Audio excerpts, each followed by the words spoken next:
Add it to my brain as well. Should have watered it down. Okay, almost there.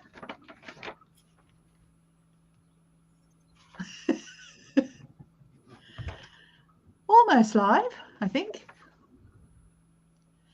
Oh, this better speed up.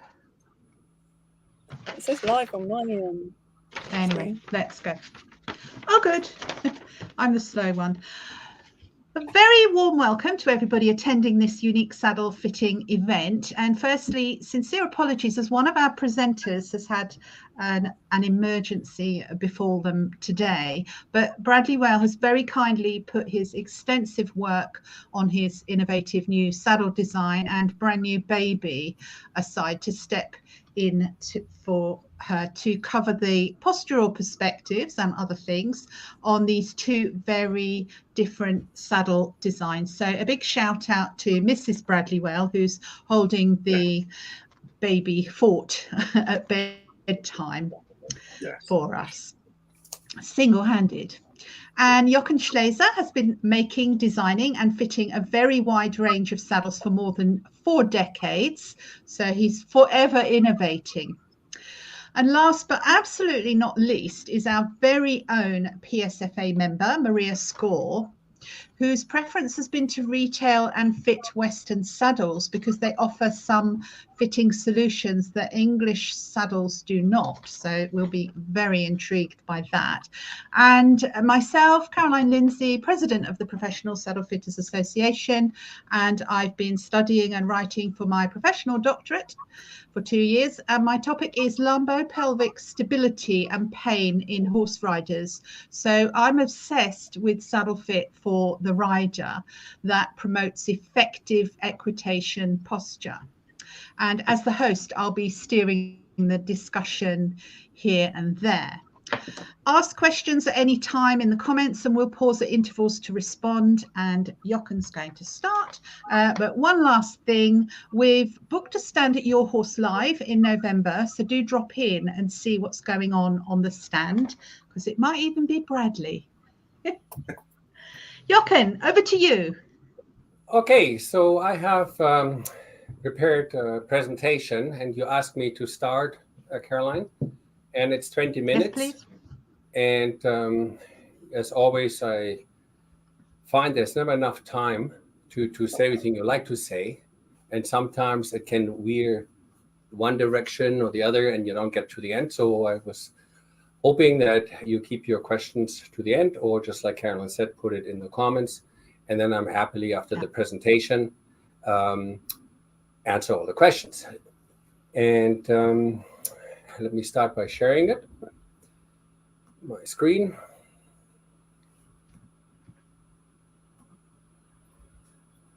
There you go. I might have to click something here.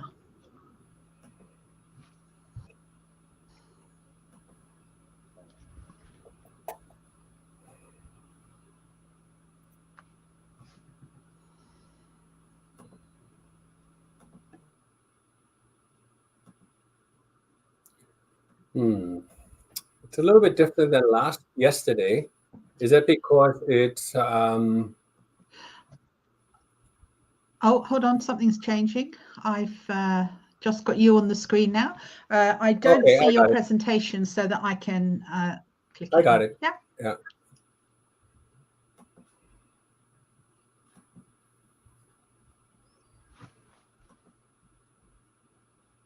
So just let me know when you see the screen.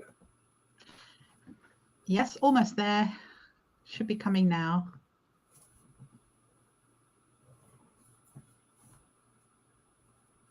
This is hot weather here. Yeah. So my end says it's sharing my screen, and Nearly. I'm ready to go when you say you can see it.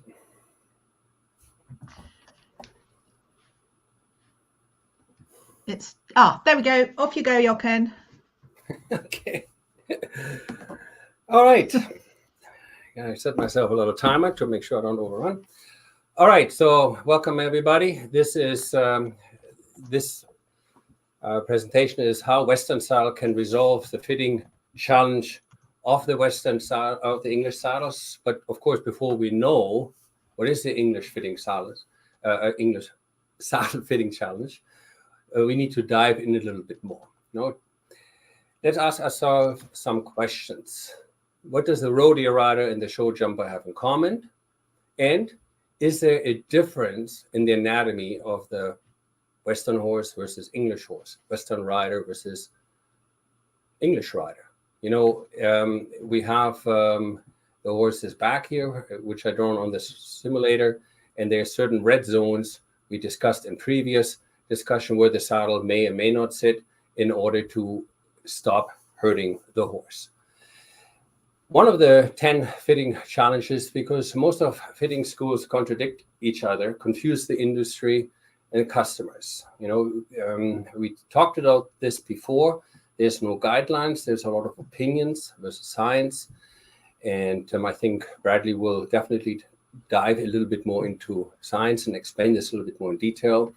There's some saddle fitting school who sell more the product versus to actually fitting to the two living beings, the horse and the rider. I find that some saddle fitting schools only teach on 1 or 2 different tree styles, and there's over 12 different trees in Western and in English. I'm going to share them in a minute with you. And then, of course, many talk about saddle fitting to the horse, not at all to the rider. So it's great to hear that Caroline is going to do her PhD on that, how it fits the rider properly. And then we have, of course, a lot of people who still teach that the earth is flat. We have people who completely ignore the anatomy, physiology of the horse. And if you're a consumer and you have 3 or 4 different saddle fitters that come from different schools, of course, it can be very confusing and can be massive challenging for the end consumer. Some people just fit the saddle while the horse is in the aisle. They don't see the horse go before they fit the saddle, and for sure not after the saddle is fit. We see this a lot. We have some schools who teach about the anatomy of the horse, maybe of the rider as well, but they don't use technology. We have power optic cameras. We got computerized saddle pads, heart monitors.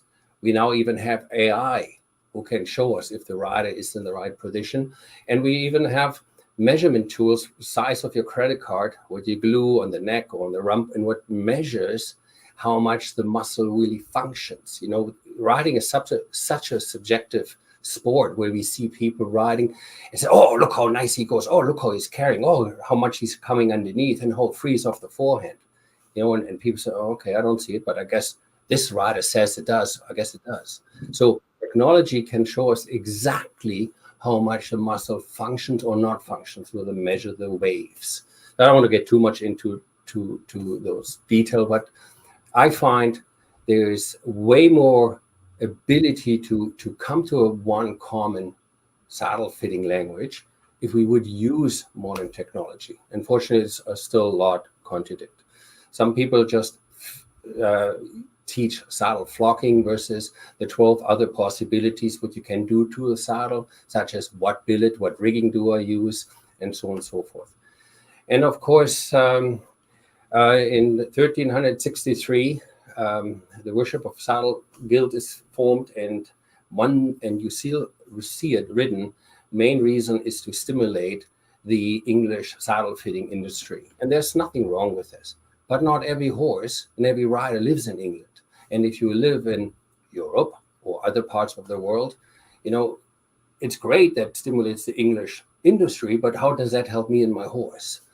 And of course, we see a lot of saddles designed by riders who don't have any anatomy idea from the horse or the rider or saddlery, or don't understand massage or biomechanics, physiology. So we see huge contradiction, a lot of problems, and we need to see how can we go forward from here. So in 2018 in England, Dr. Weishaupt presented this paper, how the modern English tree is hurting the horses, because the riders want to twist narrow, more contact, more feel. And the conclusion of the study was, saddle really hurts because now the saddle doesn't carry in the center at all whatsoever. So what is the answer? Where do we go from here? So if we look at the Western tree on the left and the English tree on the right, and you see right away the rails are much, much wider. And in the center of my slide here, you see the pelvis with the muscles, what the rider feels if the saddle is too wide. So what is the answer? Wide twist, treeless saddle, bareback, because obviously narrow twist doesn't work. So what is the solution for Western and English riders to ride comfortable without hurting themselves or their horse? You know, I find this cartoon very funny. So you see a lot of people who says, yeah, this is when I ride Western, I feel I really push apart. Many people love the Western riding, but they can't sit on it because they feel it puts tremendous strain on the hips. So I thought in this presentation, most of you may heard from me or may not heard from me.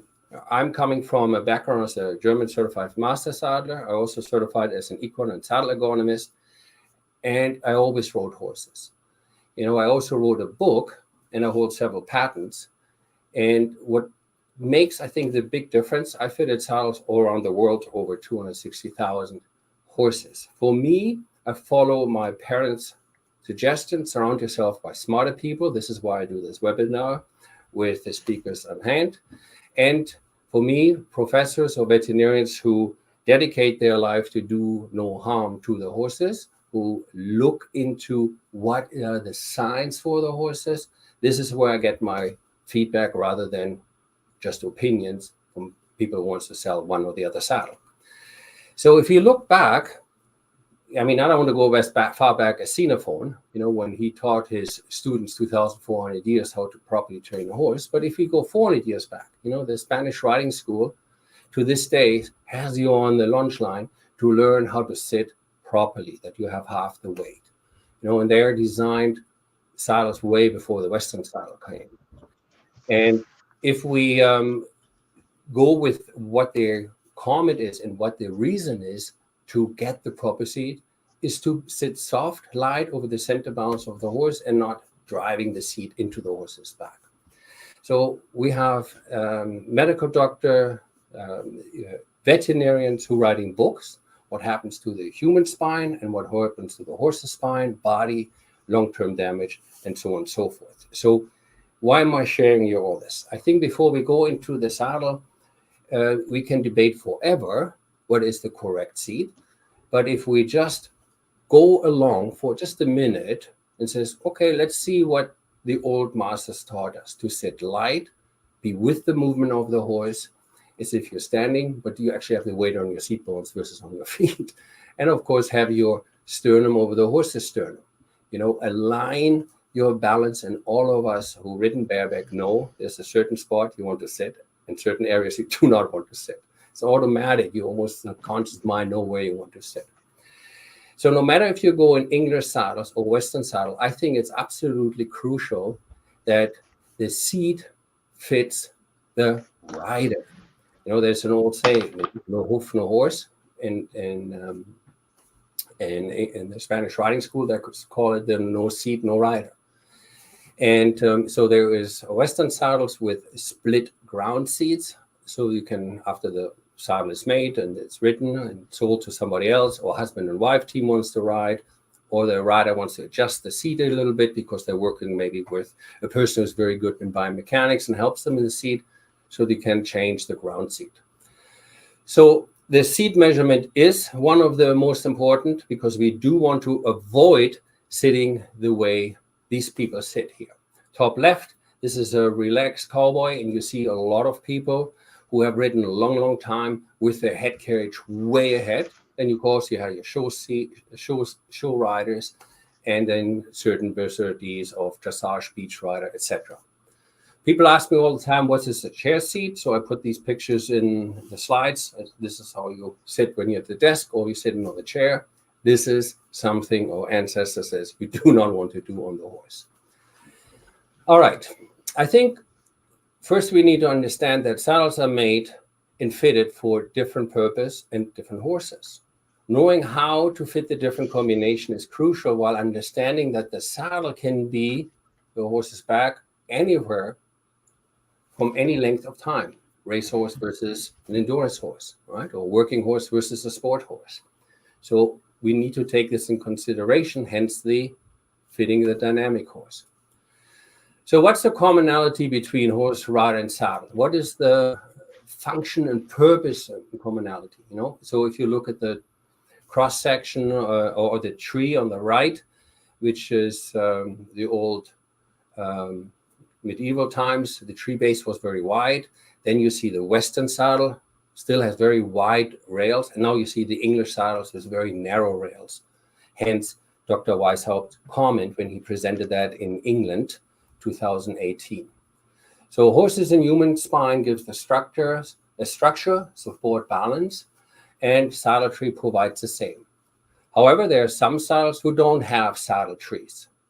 So if you look back in the North American history, when the East came over to the West, you see that the natives all had bareback and very quick changed to saddle because they can control the horse better and they avoid long pain, long-term damage to horse and rider.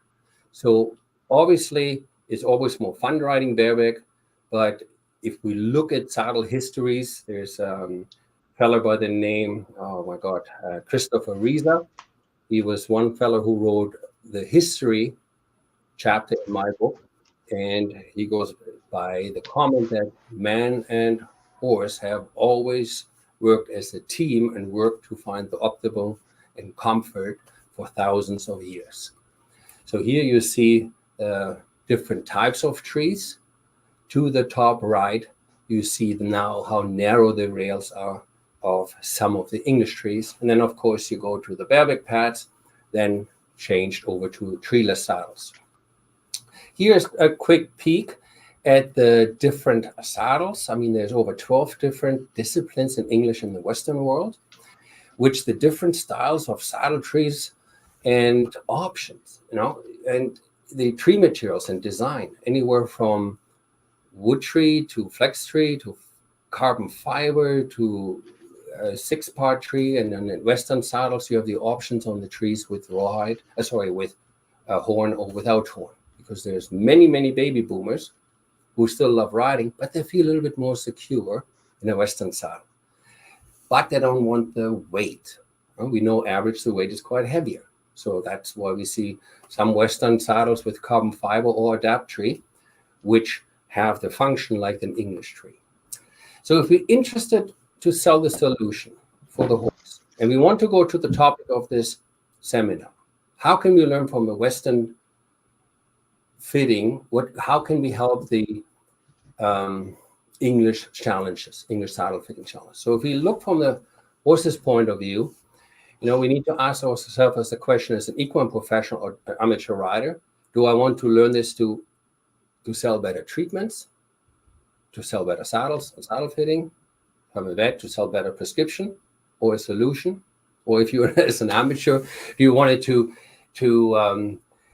select certified equine or saddle ergonomists or qualified saddle fitters, okay?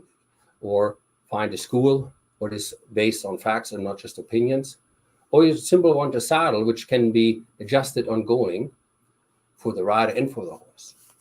So I find this slide on the web, and I find it very, very interesting. How they talk about the pain cycle.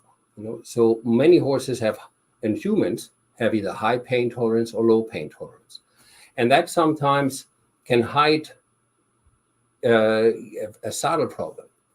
But what happens is the muscle is guarding, and when the muscle is guarding, it gets restricted in the mobility, muscle is weakened, atrophy, and then the function is decreased, and then by the time the emotional mental stress is there, we already have a lot of problems.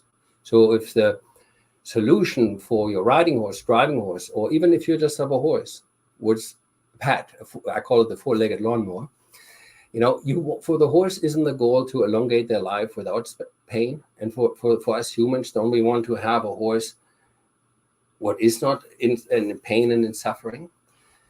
I find this very interesting when I talked not longer than a half a year ago to Dr. Harrison. So we know that the horses are masters of adapting to pain because I don't want to be eaten, so I hide it. Right? So I find it astounding that Dr. Harrison said that in the veterinary colleges until 1978, they were taught that the horse doesn't have any pain receptors. Now they know, oh, maybe that they do, and they have it, and there's lots of studies shown, and we know better. And as I said, there's several studies. So you have the pains, the equine pain scale. Dr. Tracy Turner from the University of Minnesota uses the thermography, and this says the temperature of the eye is relatively steady, but if the temperature of the eye rises, there you can see if the horse is in pain. And we also know no matter what saddle I buy, English or Western, the horse is not meant to carry weight. Even if I have a donkey or a mule, if I put artificial weight on it, if it's a tent, a set of potatoes, or a human, something happens to the muscle and the structure of the body. What also changes is how I feed them, veterinarian, the tack. We're talking about the tack here, right? The saddles. And how I care about this horse. What type of body work? Do I give him a little bit more extra care? If I'm having a horse and I compete, maybe I want him the same option what I do with my body. So very hard on the horse. Maybe he gets osteopath just as much I get osteopath or massage. So these are the changes what goes through the horse. And we don't need to see, for all of you guys who have been in this horse industry a long time, this has been published in the University of Switzerland long time ago, of the damages saddle can create, in the center, in the front, in the back. And in the end of the day, we all agree the saddle shouldn't irritate the cartilage of the shoulder, sit on the shoulder, irritate the shoulder, shouldn't sit on the spine, shouldn't sit on the lumbar. So there's a certain area where the saddle should sit. But we want to maximize the weight-bearing surface. And that's where the main focus is when we look at the Western saddle. We have so much more weight-bearing surface. Okay, so the fact is the horse's anatomy remains the same no matter what type of saddle we put on. Western saddles, as I said, have more weight-bearing surface. We talked about the different styles of Western saddles. And we also talked about in previous seminars that the majority of the riders are now female. 75% of riders in Western and 95% in English. So I'm looking at my timer here and I'm getting really behind. So I'm going to speed this up a little bit. So we had discussions about, is there a difference between male and female saddle? I think Caroline will go much more into detail, especially when she published her paper. And these cast or x-ray from pelvises, we have seen that there is difference between male, different. Also, these are pictures we have talked about previously. Obviously, we need to have the horse comfortable, but also the rider. So when we go with the Western saddle, these are the 9 seat dimension or 9 key elements. And I'm sure Maria is talking a little bit more in detail about this, but we cannot ignore them. The same with the saddle. In the English saddle, we got to fit the rider first. Otherwise, we sit in pain, we're going to compensate, and we do not have that soft seat, that pliable seat we've been taught for so many years. Okay, so we need to fit the rider and we need to fit the horse. Doesn't matter if it's an English saddle, Western saddle. We don't want to hit the cartilage. We don't want to sit on spines. You can see on the bottom left, the cross section here where we see the multifidus. We don't want to sit on that either. We don't want to sit on the spinal nerves. So if we have all this information, we want to have the weight even from front to back, and we don't want any focal pressure, either on the shoulder or on the back. We call that bridging, the top picture, because the horse will adapt, as we talked about before. And if we just sit without a saddle, all your weight is in the center. So the Western tree and the English tree have a tree width or fork width. That's the distance. Oh, there's my time up. So I'm going to relate this last couple points very fast. And hang on, here we go. Stop. Then the same with the triangle or fork angle. These are pictures you can find on the internet. What we want to make, excuse me, make sure that it's nice and even and you don't have any focal pressure. So how do we maintain that if the horse is changed all the time? How do we stay off areas where the horse cannot sustain pressure, no matter what saddle it is? How do we stop the nerve pinching if it's on the wither or compressing the brachial plexus? A good study from Dr. Ann Edmond, 2016, which shows then to intermittent lamenesses. So I'm going to speed all this up by saying we're trying to avoid ride the horse like on the top left, on the right side, where the horse is hollow. We want the weight off the forehand. We want to maximize the weight-bearing surface without ripping the rider's hips apart. And we want to have the holy grail. We want to have the horse's back come up. So too high pressure could be in a Western saddle where the tree angle doesn't sit, on a treeless saddle where we sit only where the rider seat bones are, or like Dr. Weishaupt said, on the modern English trees, what has too much pressure over too little surface. So we've seen all these horrible pictures. So if we want to find the solution, my suggestion, Caroline brings a lot of good seminars out, listen to experts, follow the law of nature and science, and read the science of the horse. I mean, the industry has solution for the product. You know, the saddles converged, English and Western saddles, and fit now horse and rider to avoid long-term damage. You know, what a nice thing to have. Western saddles are finally available with a narrow twist for the rider and a wide twist for the horse, and have split bars where the rider or the saddle fitter with the rider can fit the bar on an ongoing base. And same with English saddles. English saddles are now available with narrow twist for the rider in a weight-bearing surface, like on the Western saddles. So the solutions are there. They are available. So I'd like to thank everyone much for listening. I'm sorry I went a little bit over. And if you have any questions, I'm here and ready for you. Thank you very much, Jochen.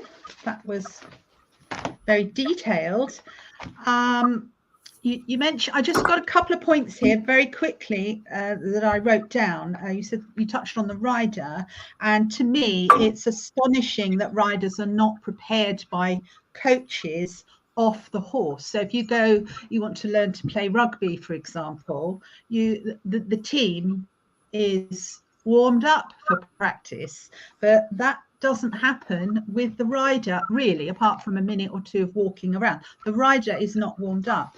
And the other thing, is there a female Western saddle seat, as you're the master of the male-female saddle?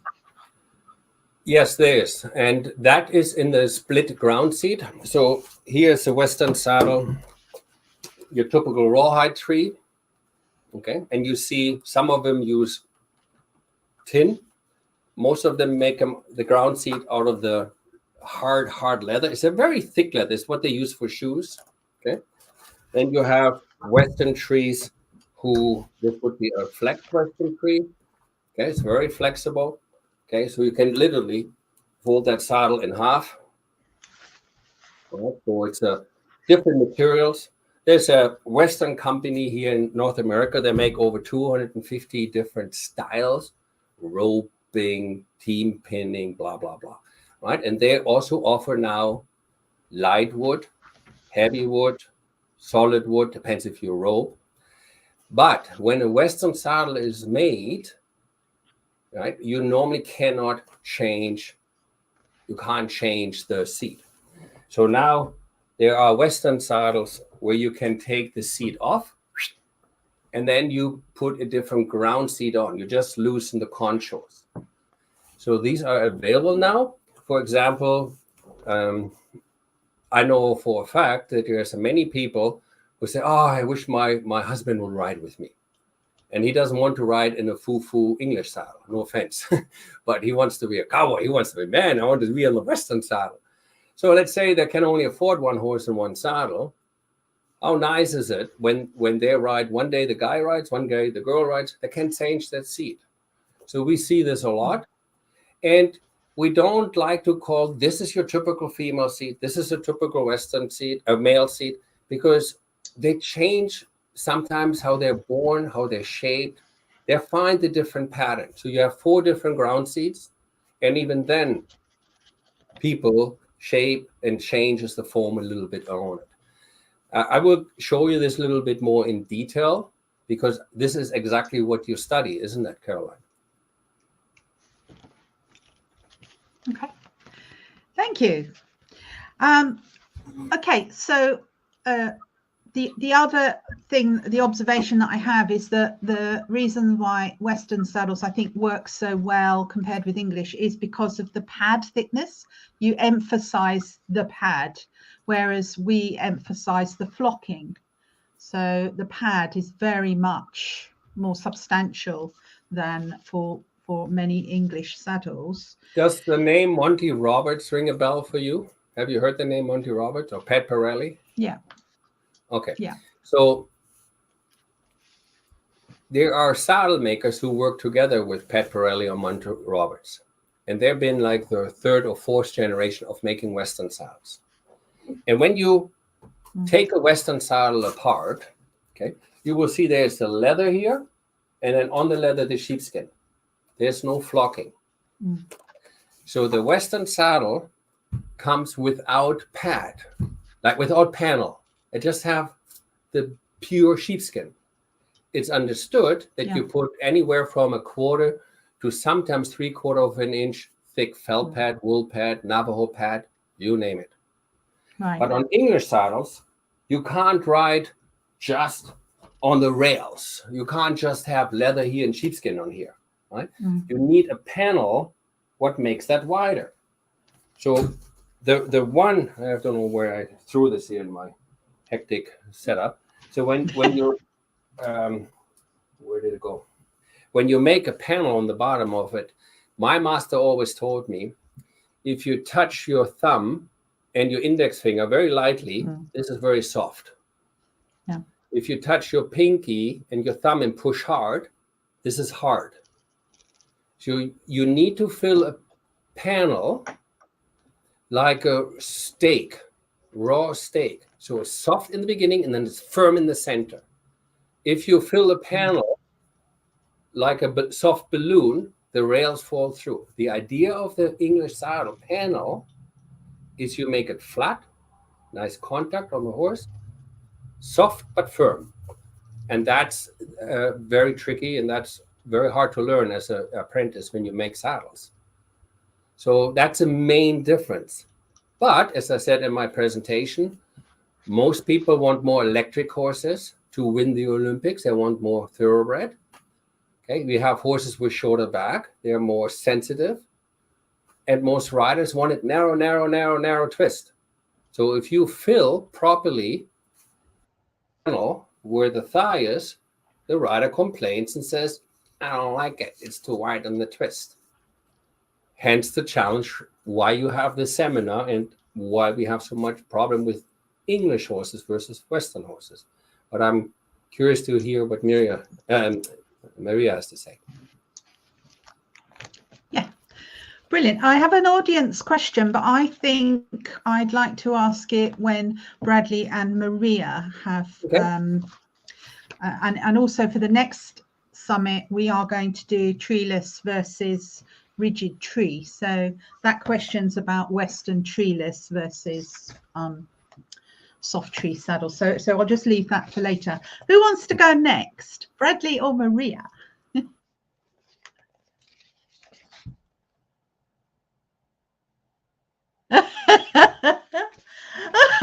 Maria can go next. I'm going to throw Maria first. Yeah. So is it ladies first, or? Of course. Why, thank you.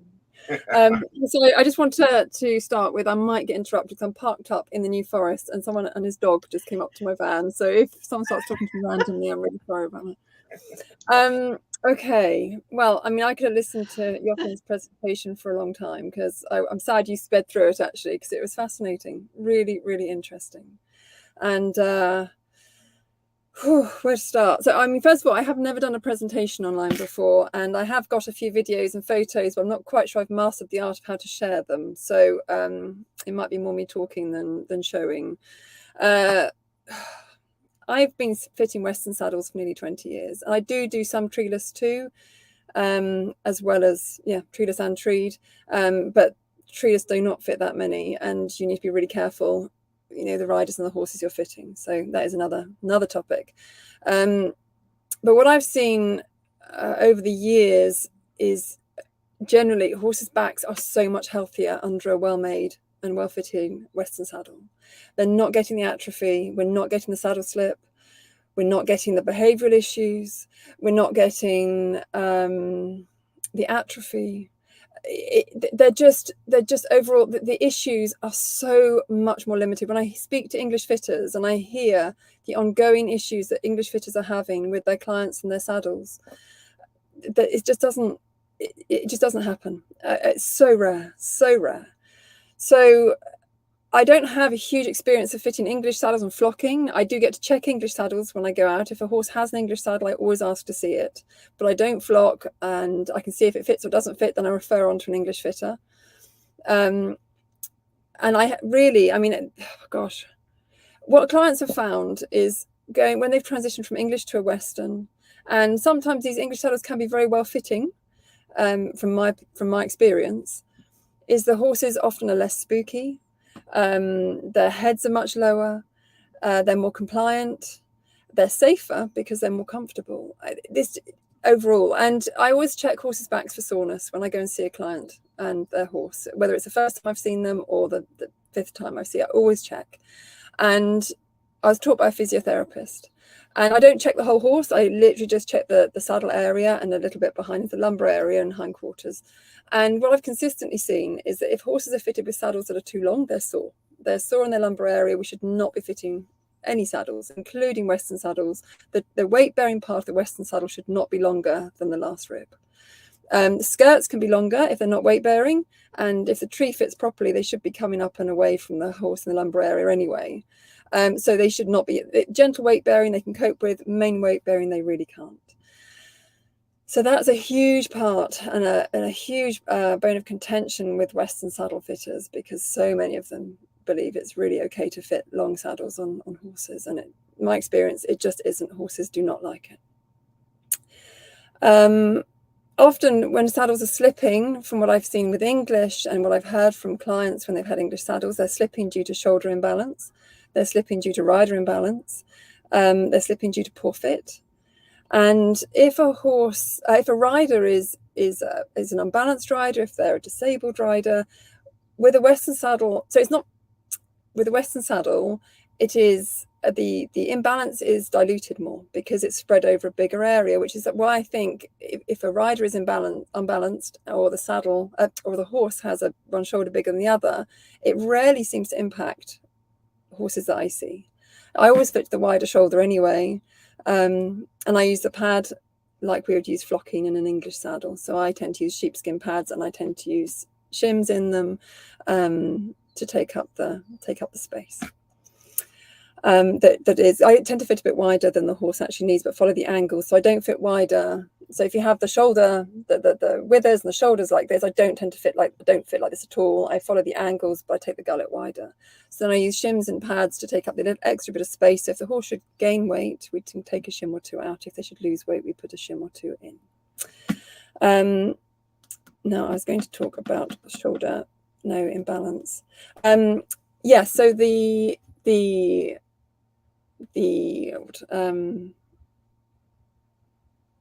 bear with me. So when the surface area of the saddle with a Western, so it's not the tree. When you look at the Western tree compared to an English tree, of course the Western tree is bigger. But if we turn an English saddle upside down and we look at the weight-bearing area under an English saddle, and you compare that to a Western tree, there isn't a huge amount of difference in it. Not really. If you look at a well-made English saddle, there isn't a huge amount.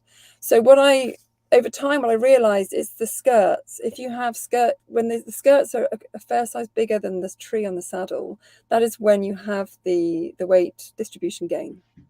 So, and many Western saddles are made so the tree is prominent over the skirts, and those skirts therefore are doing nothing or very little. The synthetic saddles, where you have the skirts are floppy, or if you have poor quality leather skirts and they're floppy, they're not doing anything for weight distribution either. So those Western saddles, their weight distribution is very similar to an English saddle.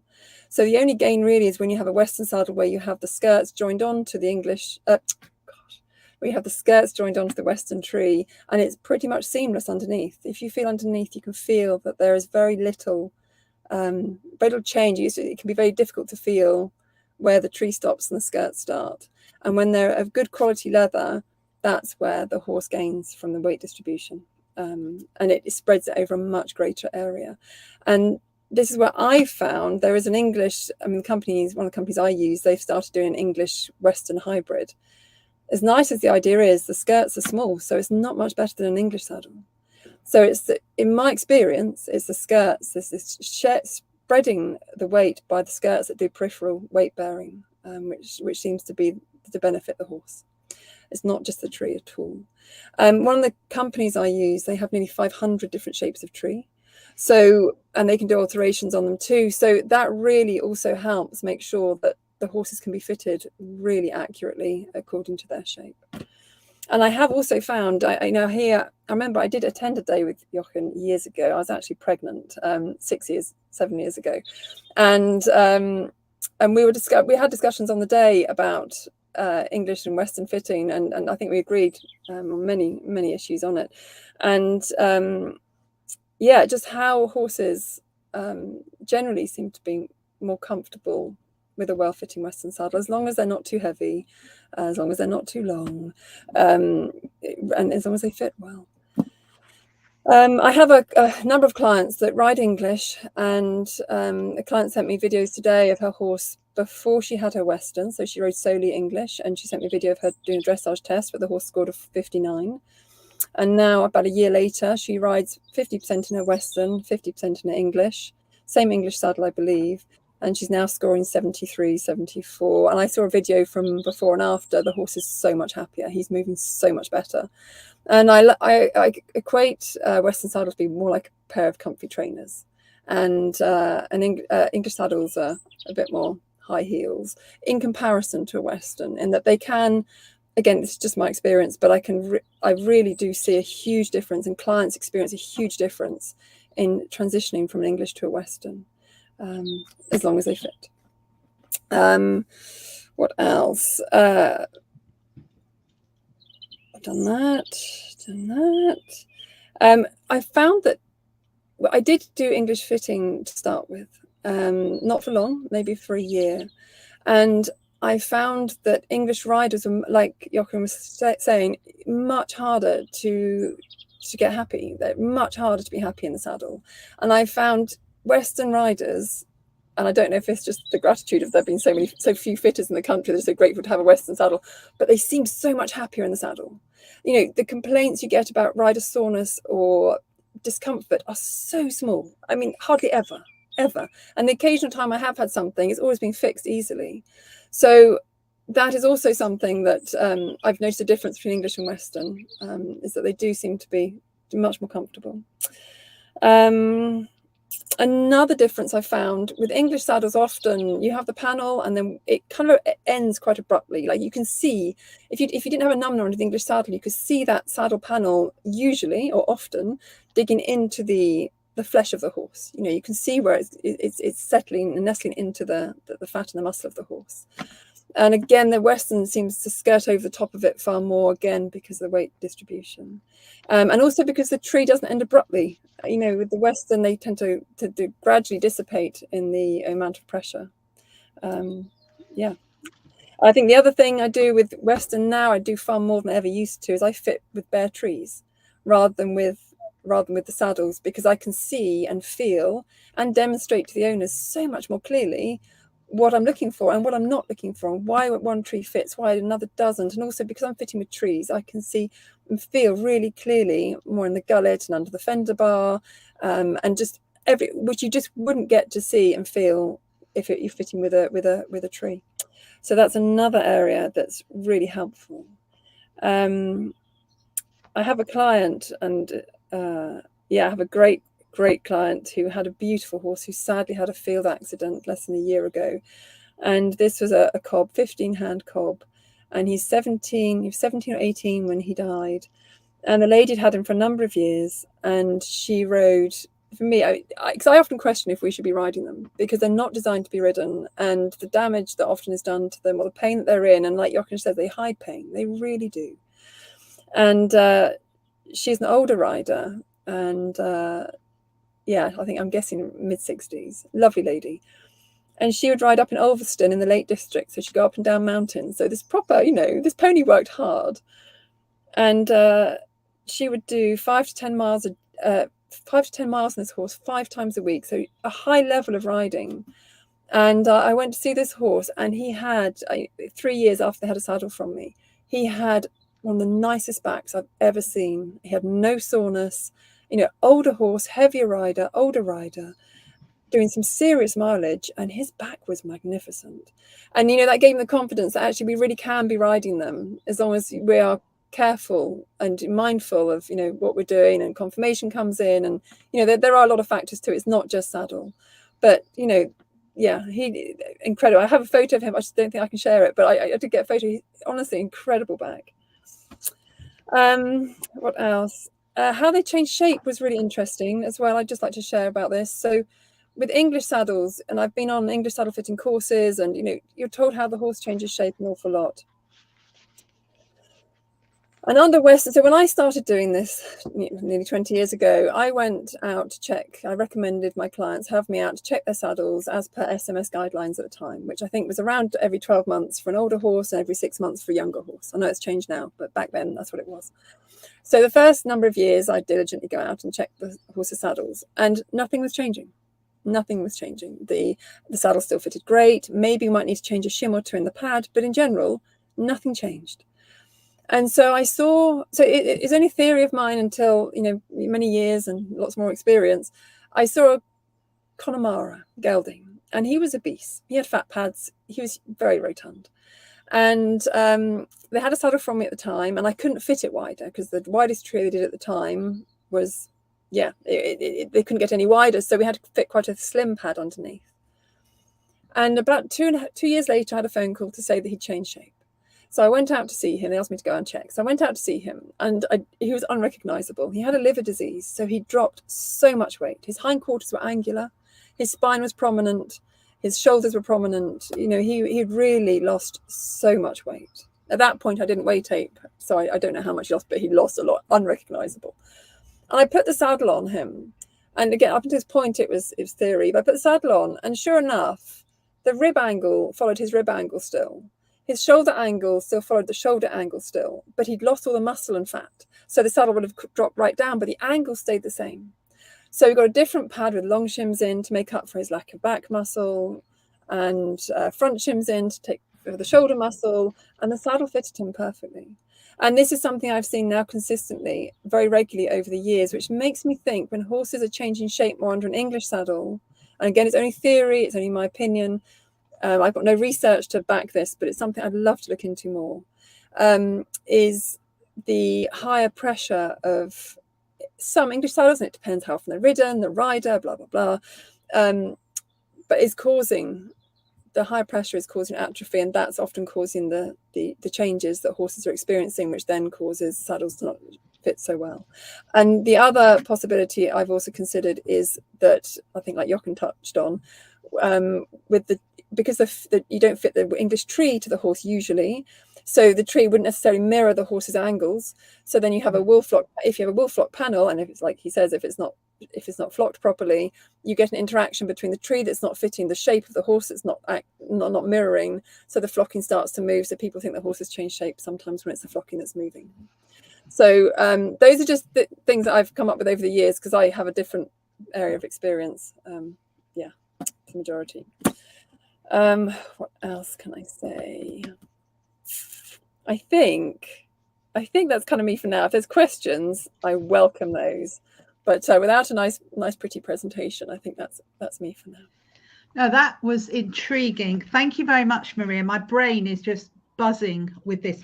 Could you just confirm, you mentioned a client that competes, and I thought what you said, because I haven't got a great signal here, you did say that they ride in the Western but possibly compete in the English and everything's fine? Yeah, so I have a number of clients that do this. So they use the Western like a comfy pair of trainers. They use it for hacking. They often use it for schooling, Right. but they get their English out like a pair of high heels for special occasions. And Right. I did the same with my own horse. I have a quarter horse and he's Western trained, and I'd use an English saddle on him. Never had an English saddle in his life before. And he transferred beautifully between the two. Yeah. Right. Yeah. Okay, I can see the advantages to that. It's a little bit like cross training, isn't it? Yeah, except the expense, but yes.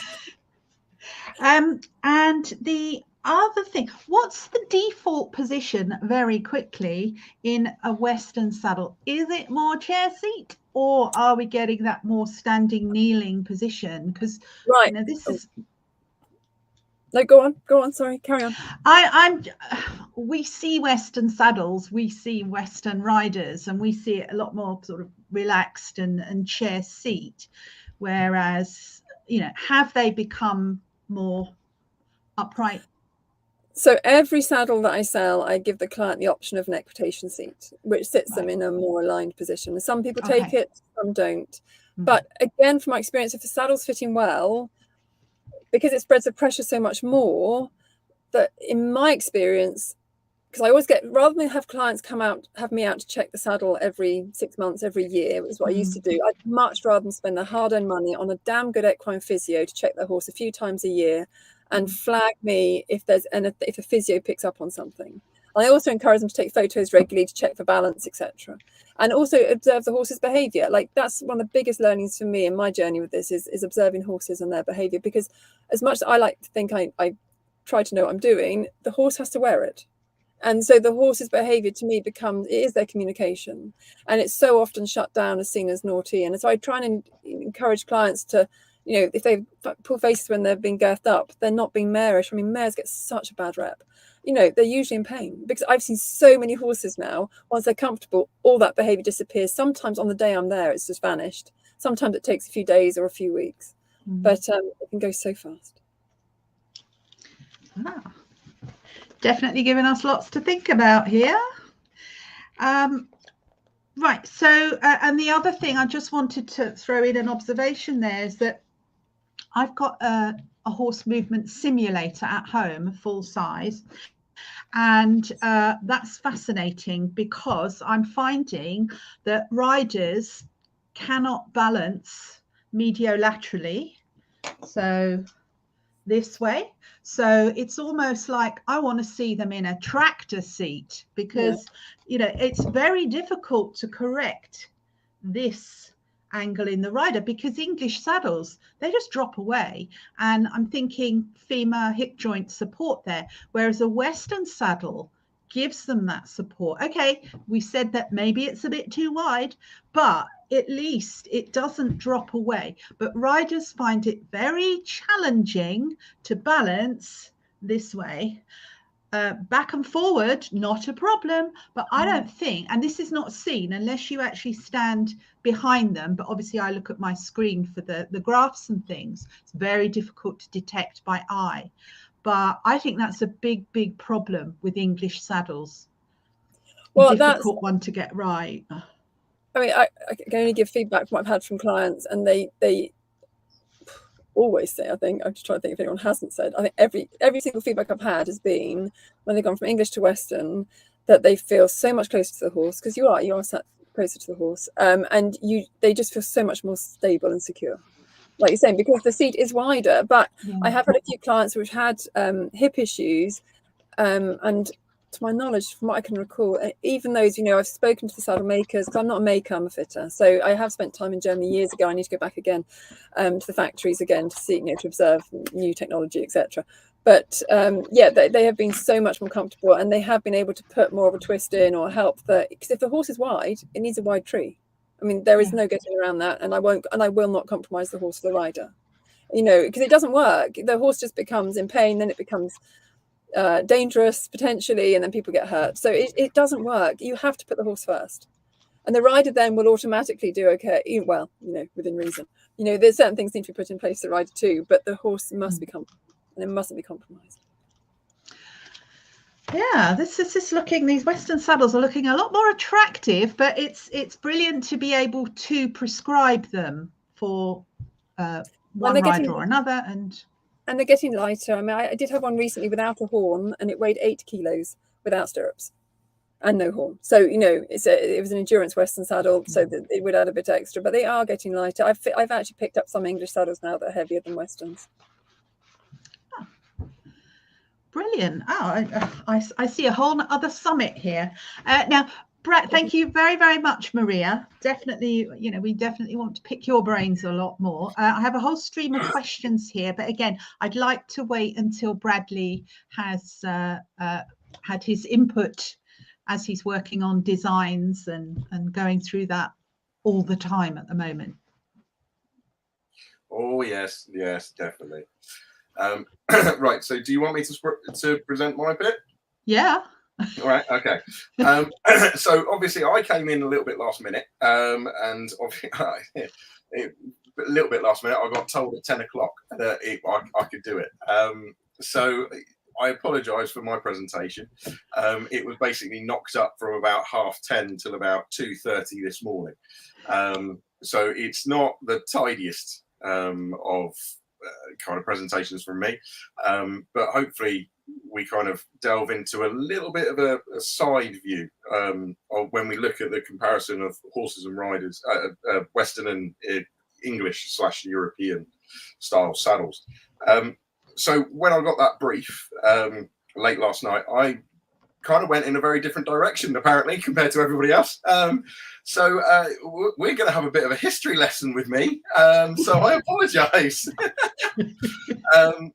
So let me just get this up. Right, there we go. Right, slideshow. Just adding it. Yeah. Oh, nice. Okay, right. I've just lost you as well. I cannot see you. Very well. Okay, so you're going to have to. I can't see you, so I can't see any of your reactions or anything like that. So I sincerely apologise. There we go. Right, I can do it now. So, how we come on. Oh, come on. Let's just do it this way. There we go. Right. So, evolution of the equestrian saddle. As you can see by the diagram, cloth saddles were originally created 3000 BC. So when we're talking about saddles, the relatively modern European saddle or Western saddle, you've also got to remember that saddles have been around for 5,000 years. So they were very simplistic cloth saddles. It was even mentioned in the Bible about a cloth saddle. So we're talking about that level. And when we say a cloth saddle, we literally mean a roll of cloth humped over the horse's back, and or donkey or mule or any kind of horse or kind of creature used to transport materials, people. Then at the moment, the earliest structural saddle, and what we mean by structure is that there was 2 leather panel cushions or parallel cushions. That is what we mean by structure. We do not mean a solid tree. Okay, so when we say a structural saddle, that means that there was a deliberate design of saddle structure, i.e. panels. And even in the 2 parallel leather cushion structural saddle, they were doing saddle stitching. So the good old fashioned kind of 2 needles in, 2 needles out kind of way. Then the earliest known solid tree saddle is in 200 BC. So this is the Han Dynasty. This was found in China. So a solid tree saddle was not invented in Europe. It was not created.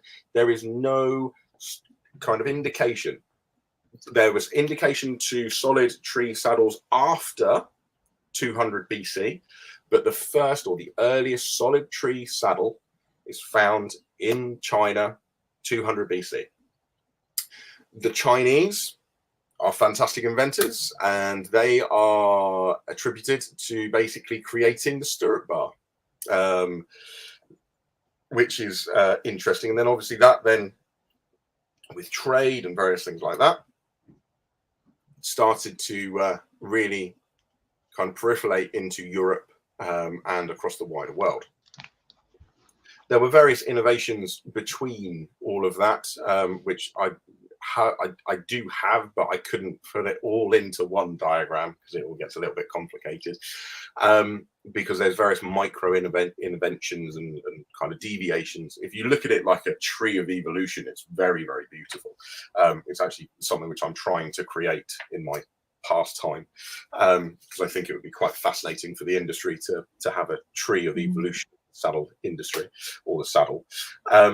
But the major thing is that you had a deviation between Moorish saddles, which then obviously progressed into modern Western saddles. And when we say Moorish saddles, we mean Mexican. So it's the original Mexican saddles, which were used to kind of herding and various things like that. And there's been various subsequent innovations. And then the basically, from the stirrup bar being created, it went into the Germanic and Hungarian style saddles, which then progressed into more of the European/English style.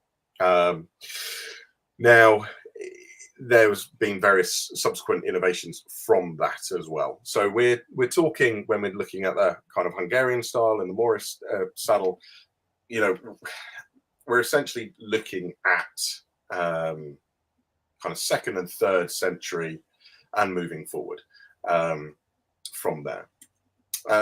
Now, this is just a little micro evolution for English saddles, because we've obviously had a conversation about, from Jochen, Maria, talking about Western saddles and European saddles, and kind of more into the Western saddles with Maria.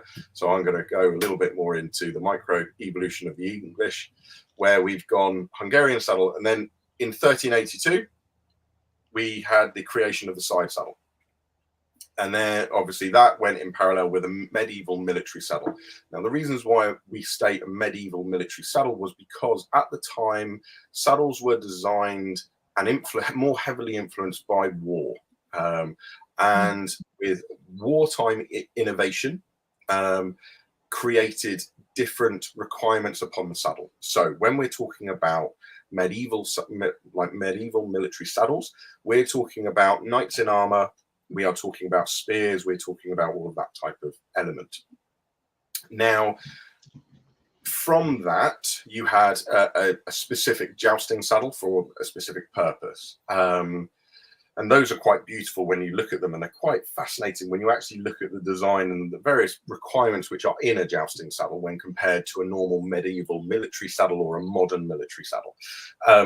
But keep it relatively simplistic and brief. A medieval military saddle in the early medieval period, where there were knights in shining armor and various things like that, the war was mainly predicated on power. And it was mainly dedicated on to kind of speed. Now, with the invention of gunpowder and the requirement of firearms, that changed the requirement of saddles. So previously, the saddle had to be quite a utilitarian product. It had to stabilize the rider, but it also had to protect the rider from sword strikes and various things like that. Now, with the invention of firearm, you didn't need that protection. It was speed is the most important thing, i.e., because they were firing muskets, they could only literally shoot a musket every now and again. So, it took some time to reload the musket. So in that time, you just had to go hell for leather with your horse and crash into the firearms or the musketeers. That then meant that saddles became much smaller, narrower, much more streamlined, and lighter. That then transpired into greater evolution of that into what we call a modern military saddle. And later on, I actually show you a picture of a modern military saddle. So when we say a modern military saddle, we mean World War One. And I'm going to flag up some interesting things with the modern military saddle. So it's going to be quite fascinating. Now, obviously, then we went into modern European specialist saddles, such as dressage, jumping, general purpose, racing, endurance, polo. So this is where it becomes quite interesting, because when we look at the modern English saddle, we think, oh, it's been around for a long period of time. Well, actually, it hasn't. It basically really kind of started to become micro specialization from about 1900s. Now, you know, in the 1800s and various things like that, or early 1800s, fox hunting, riding styles differed, but the saddles were still heavily influenced by the military design. Then we had a gentleman come into this world who is called Federico Caparilli, and I apologize for butchering his name. Now, he created something called a forward jumping, or the English forward seat saddle.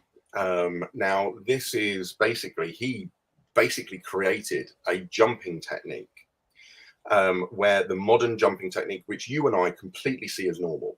Now, you've got to remember, previously, the jumping technique was feet were pointing forward, the rider was behind the center of mass or the center of gravity, and they were bracing.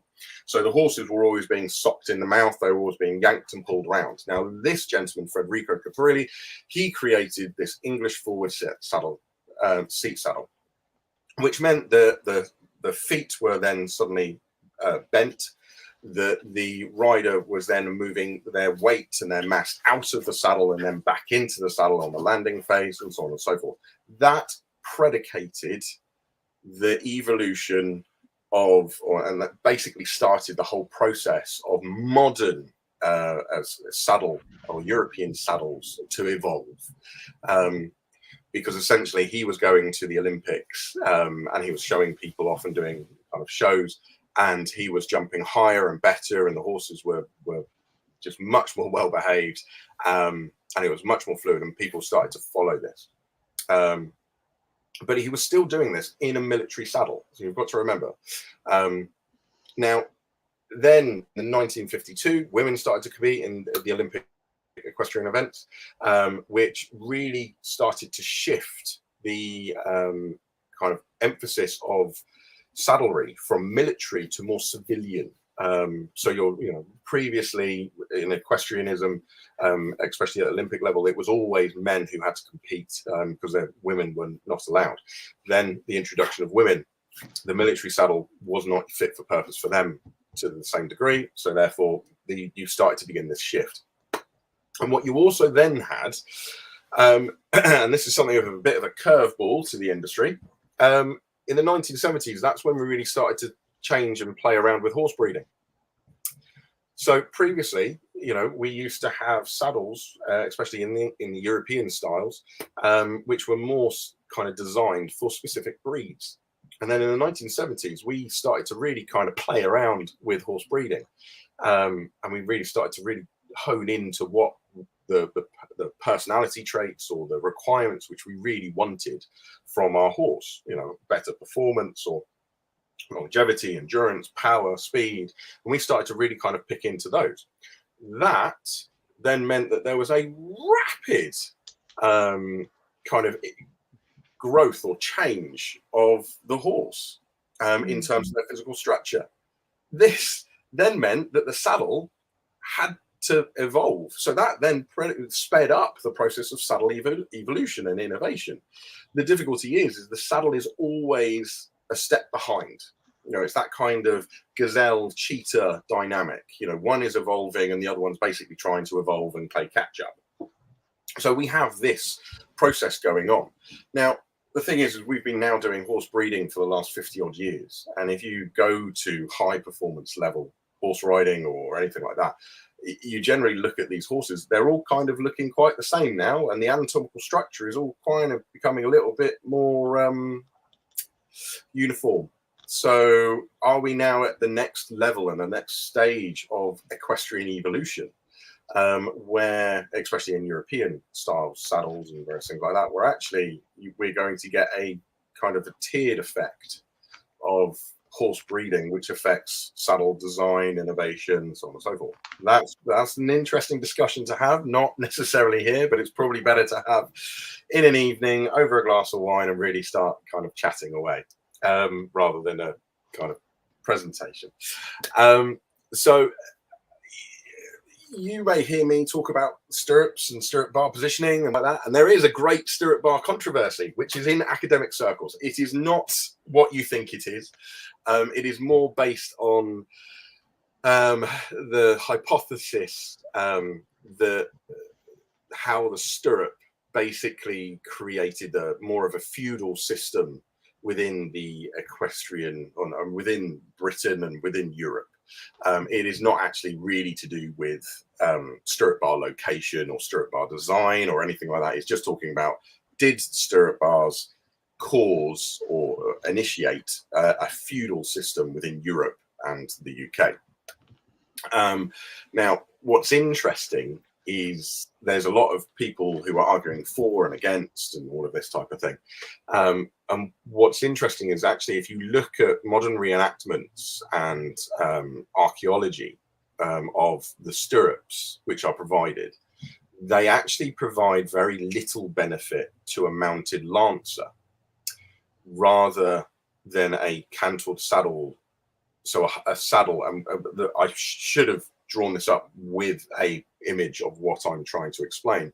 And when we say a cantled saddle, is a saddle with a very large cantle at the back. And I will show you a photo later on and you will really understand what I talk about. But a really high cantle and spurs have a greater effect rather than the stirrup bar.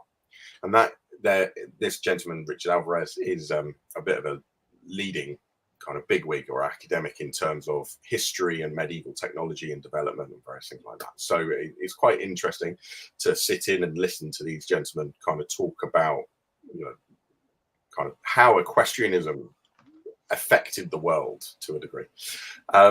Interesting of note is that the Roman cavalry, if you ever look, and I will show you a Roman saddle. So we took a look about the Roman Empire. They never had stirrups. They never had stirrups or stirrup bars or anything like that. So when I show you a Roman saddle, it's really quite fascinating. It just basically looks like a bag of leather with 4 prongs sticking up, which looks quite uncomfortable, but apparently it's really comfortable to sit in. I've never sat in one. I do want to, but I'm not sure I will fit in it. I'm a bit too big now. But the other interesting thing to note is countries like India and Africa, in terms with the stirrup bar, they created toe rings. So it's quite interesting. They didn't do a stirrup bar or a stirrup like you and I would think, which is a big circle which you stick your whole foot in. They literally would have a tiny little ring which you put your big toe in, which is quite fascinating. And that is the first indication of actually a stirrup-like toe ring being attached to the pommel of a horse's saddle. Previously, and I will show you in some of the images, a lot of the stirrup bars in kind of the older medieval saddles and previously earlier saddles, the stirrup bars were always located much further back, almost in line with the girth strap, which is again quite fascinating in how evolution and innovation has changed things, both for the pro and the con. So what we have here is a Japanese saddle, what we call a Kura saddle. So this was used by the Japanese to basically by their samurai warriors. And this is actually an ornamental saddle. So this isn't a saddle which they would necessarily go to war in. This is a saddle which is for a presentation or traveling and various things like that. Now, what I really want to kind of pull your eye to is notice how small the actual saddle tree is. But then notice how wide the you call it a sweat flap, you call it a rib protector, you can call it whatever you want, but it is the flank is very well protected. But you notice how small a surface area that saddle it actually sits into. In very different contrast to the Chinese and Tibetan style saddles, which are looking, as I say, they look historically quite Western. But notice in these saddles that the panels, which are made of wood, okay, so kind of understand this, these are ornamental, so they are kind of for very much noble men and noble women of kind of that era. But notice how long they are and how long they extend. So there's an indication, as what Maria said earlier, that a lot of the panels in ancient saddles, they were shaved, so they were much smoother. There wasn't this hard edge, which Maria mentioned, like you see in modern European saddles or English style saddles. There's this kind of graduation of depth of the panel, because it goes from quite shallow to quite deep. Now, what we have here, and this is where I was talking to you about in terms of medieval European saddles, so your medieval military saddles. This is a French saddle, and this is a medieval French saddle. Notice how high the cantle is and how much of a bucket shape it is. It really kind of sweeps round the rider's buttocks, and it really locks that rider into position. Now, what I also want you to kind of notice is, especially on the image to the left-hand side, you have almost like a thigh block, and you have a block which then sits behind the buttock or the hamstring. So you're really locking in this rider. Now, this is why it's really important, because it is locking in that rider for stability. So if you are swinging a long sword or a short sword or anything like that, you need to lock yourself into position. Where in contrast is that if you are a cavalry unit, which we typically understand that they're galloping towards the front line, you won't be able to get out of the saddle in that. You're going to be sat very upright in that saddle, cantering in a very upright, fixed, locked position. So you're not going to be versatile. You're not going to be able to bend down forward and hunker down and become streamlined or anything like that. You literally cannot do that in that style of saddle. So this is, as I say, a medieval French style saddle, more designed for what we typically call, sword fighting. Now, this is a Mongolian saddle. Now, people who know me will understand that I'm quite fascinated by ancient tribes and ancient ways of doing stuff. And I love the Mongolians because essentially they are a culture which has been relatively untouched by Western society, and they're quite proud of where they've come from and what they do. But there's very much there's very little innovation or things which they take on, and I'm not saying that's from a negative perspective. What I mean by that is you get to look at the purity of what it was in the past, and because there's very little kind of rapid innovation. So you get to look at a Mongolian saddle, and what we call a Mongolian pony saddle, because they don't really have horses, they have ponies. So you again look at the shape of that saddle on that right hand side. Now, I was very lucky, I kind of ripped the image off on the left off the internet, so I apologize if there's any copyright or anything like that. Hopefully there shouldn't be, so it should be fine. But I pulled that off because there's a comparison between a Mongolian rider and then there's somebody in a normal European European saddle just behind. Now, from a physics perspective, the pony saddle, the Mongolian saddle, what's interesting is it's very small, very narrow, but notice how the panels, they go over the shoulder. And the way the actual force, the actual seat is quite narrow, but because the panel is quite big, the forces are then distributed into the panel along the entirety of the length of the panel. So that's where it becomes really quite fascinating, because the panel is hard, or the panel is made of wood.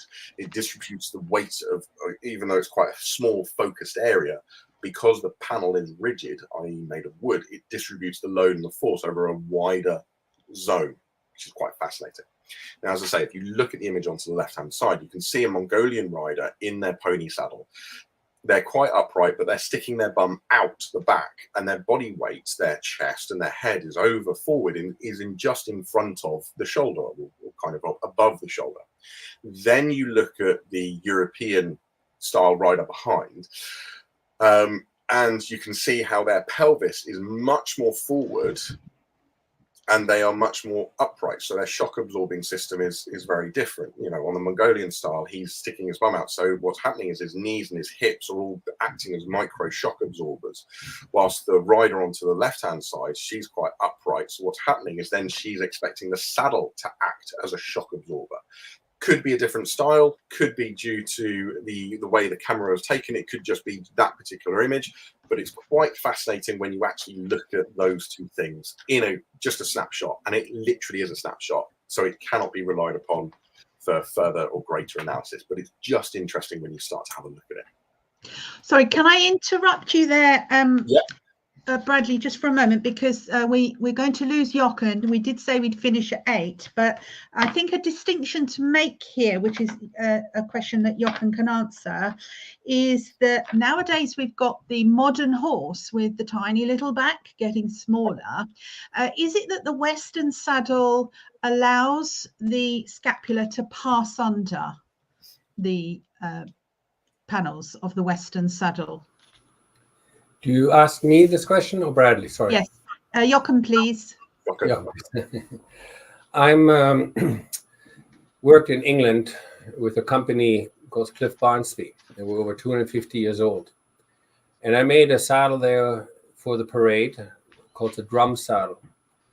And then the bars sticked out in the front almost 60 centimeter forward.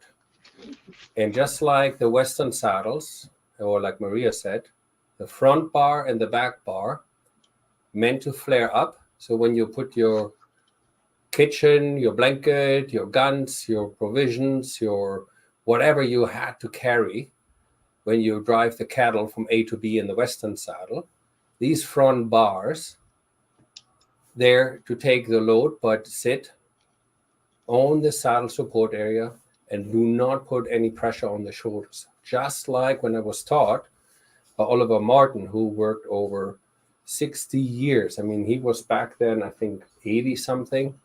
Says he was always being taught when he made the saddle for the Household Cavalry, all these special saddles, when they have to carry weight, that these bars are not to put any pressure. And when the drum was hanging on the bar and the jockey was sitting in the seat, the drums, the massive big drums, were never pressing on the shoulder. So to your question now, if I have more weight-bearing surface, like every single saddle Bradley showed so far, look how wide the bars are. Look how much more weight-bearing surface. And anybody who has ridden bareback feels the back of the horse goes this way. Right? It's just very simplistic, just to go up and down. I don't want to get too deep, but everybody who says, oh yeah, I'm riding, and they all do this motion.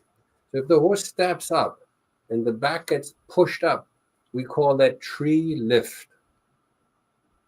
Hence the reason of tree lift means the back and the saddle gets pushed from the center. It alleviates the pressure in the front and the shoulder can slide through. Of course, the back goes down. It's a common motion. But the bars, wider in the middle, allow to display, like Bradley says, the pressure so the shoulder can slide under. If you're in the belief that the saddle should bridge, so just sit on the front or in the back, or completely from front to back, okay? We can hypothetically say this and that and the other. You can ride with baby powder. You can ride with a gel pad. There's saddle fitting pads called gel pads, or Port Lewis pad. You don't have to go as far as computerized saddle pads. There's very easy ways to do it. And the easiest and simplest, long rein, on the sand, watch the footfall of the horse. Does the hind leg step over or not? Period. And most of the time, the horses with the wider bars, it allows the saddle to have less pressure on the front, and the horse has a larger front step, gets faster away with the front leg. Hence, this hind leg steps under faster. So this is what I have seen over my last 45 years being in this industry, fitting saddles, Western saddles, and it goes in in the like today we're building so many saddles by opinion versus back then was for a reason, like Bradley explained it so well. Right? There was a purpose for these saddles, right? So, and today we forget a little bit the purpose and forget the biomechanics, I believe, right? But the whole purpose of your meeting, also of this summit, is can we learn from these Western saddles, from the old ancient saddles, right? So, and how can we, with all the challenges we have now with the crossbreeding to the adult amateur rider who doesn't accept a trainer like you mentioned, Carolyn, who just flunks himself over the horse and trusts the saddle fitter, makes everything good. So I'm deviating a little bit. I apologize. So yes, I believe that the horse's shoulder slides more freer underneath if the saddle has the ability to lift the front out, if they have more middle weight bearing surface. So we definitely have to talk more about this. I didn't realize this summit would be parts 2, 3, and 4. But thanks a million, Jochen. I know you have to fly now, but we definitely have to have you back with this because we're just scratching the surface. And yes, we're definitely making a case for Western saddles. And very, very quickly, is it possible for a Western treeless saddle to distribute the weight of the rider? Jochen, quickly before you go. Well, I'm going to continue what Maria said. The most important part is how the skirts are shaped, and on what are they shaped.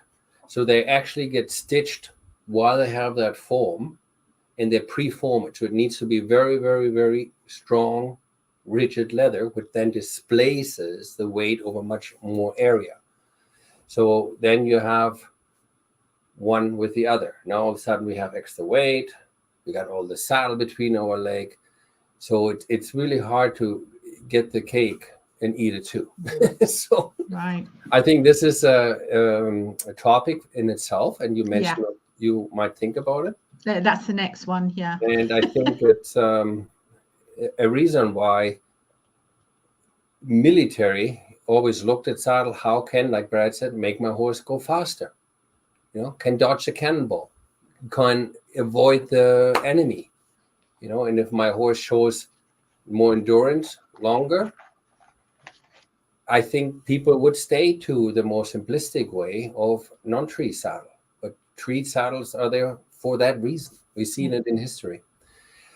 Bradley, I, as always, enjoyed tremendously. It was nice meeting you, Maria. But I'm pleased to say that Saddle Fit for Life is now part of an equine university, and I have to go to my students. So I have to say goodbye, and thank you very much, and all the best. Thank you very, very much, Jochen. We'll have you back to continue with this. Thank you. Bye. Bye-bye. Just very quickly before we could just go back to Bradley, Maria, do you need to add anything to that? Have you got anything to say about the treeless or the? Yeah, is it possible for a Western treeless to distribute the weight of the rider? It would depend on the weight of the rider. It would depend on the conformation of the horse. It would depend on the model of the treeless saddle. It would depend on the padding. Treeless saddles, in my experience, I do fit both. Treeless saddles, there are certain horses' conformations that you just should never fit a treeless on. There are certain riders that should never ride in a treeless saddle. Yeah. Even some riders that think they're going to love a treeless saddle often hate them. They're like Marmite. They do break down over time, so they don't last as long as a treed saddle. They can distribute the rider weight, but not as well as a well-made Western treed saddle. So, yeah, treeless saddles are a real unpredictable. Yeah, it's an unpredictable one. I can't predict. I mean, there are certain that so with the gullets, you can predict how they're going to fit. So you can try them on, and if you know you've got a gullet that fits your horse, and you must, just for the record, that gullet must always fit behind the shoulder, never on the shoulder, like all the saddle makers keep saying. You don't put a gullet on the shoulder. You put it behind the shoulder, otherwise you damage cartilage. That's so important. But then when you put the gullet behind the saddle, then it puts the saddle further back into the lumbar area, and then you've got to be careful that you're not going to weight bear back there. But because it's treeless, often the back of the saddle isn't weight bearing.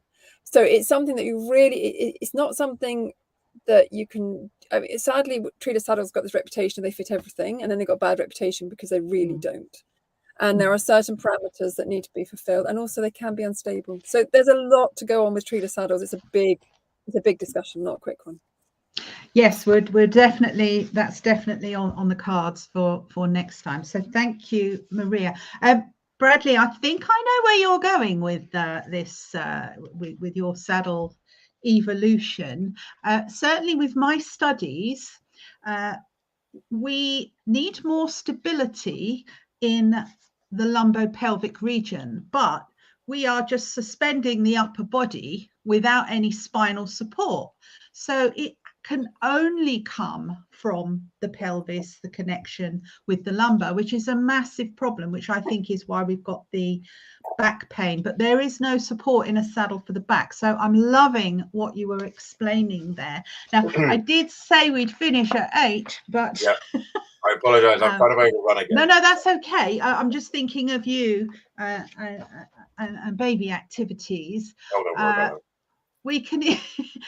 We can either cut to another time or speed a bit through this and then come back to it. Literally, there's only a few more images and kind of various things left, so it's very, very quick. Probably about 15 minutes. Fantastic. Absolutely fantastic. Thank you. Is that okay? Yeah, fine by me. Right, okay, so get back to, there we go. So obviously this shows an Arabian saddle, where again the rider is kind of blocked into position. Again, it's just showing different cultures and everything like that. This is the Roman saddle which I was talking to you about.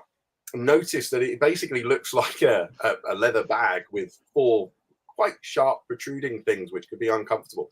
Apparently, from what I've been told by various reenactors and people who build these, they actually say it's very comfortable, and it kind of really locks the rider into position. Now, what I want you to look at is notice the what we call the front horns. So the front which you see at the moment is the pommel zone. Notice how the horns basically come backwards and they support more of the upper thigh rather than the lower thigh.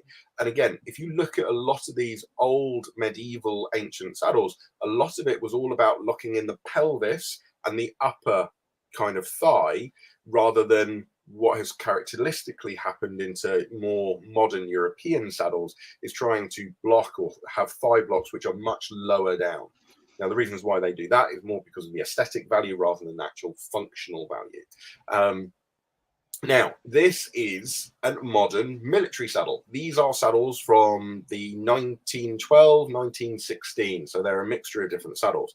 I want you to have a look at how long these panels are, and especially on the image onto the left-hand side, you can see that there's a leather panel and there's a felt material, and it is felt, it's 5mm thick felt, which is put underneath the wooden panel to extend and soften.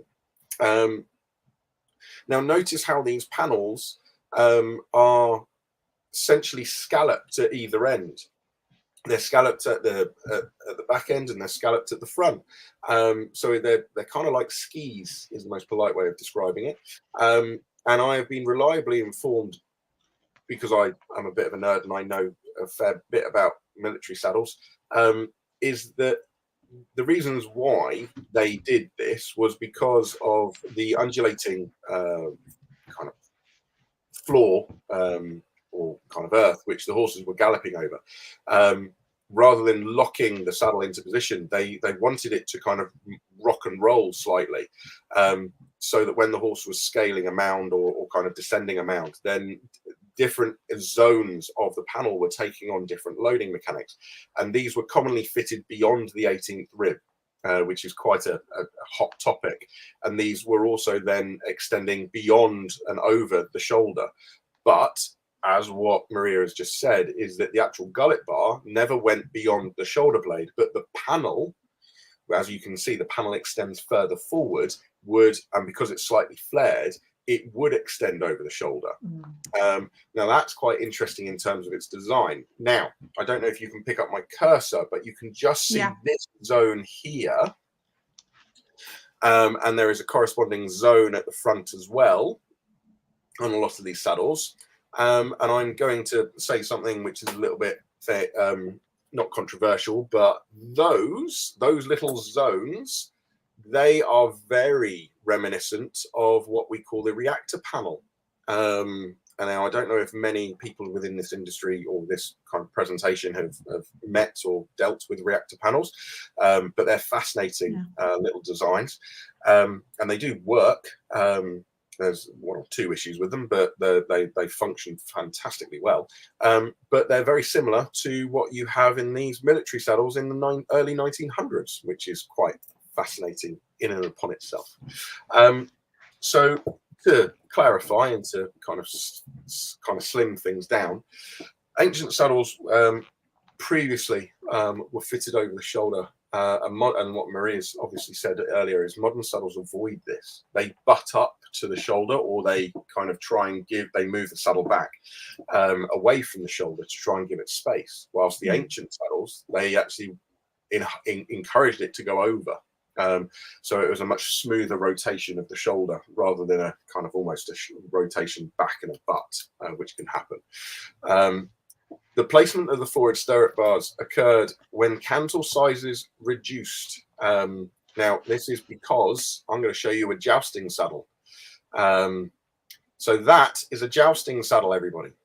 Notice how high the pommel is, for starters, and how it protects the thigh and how it protects the groin, but also look how high the cantle is.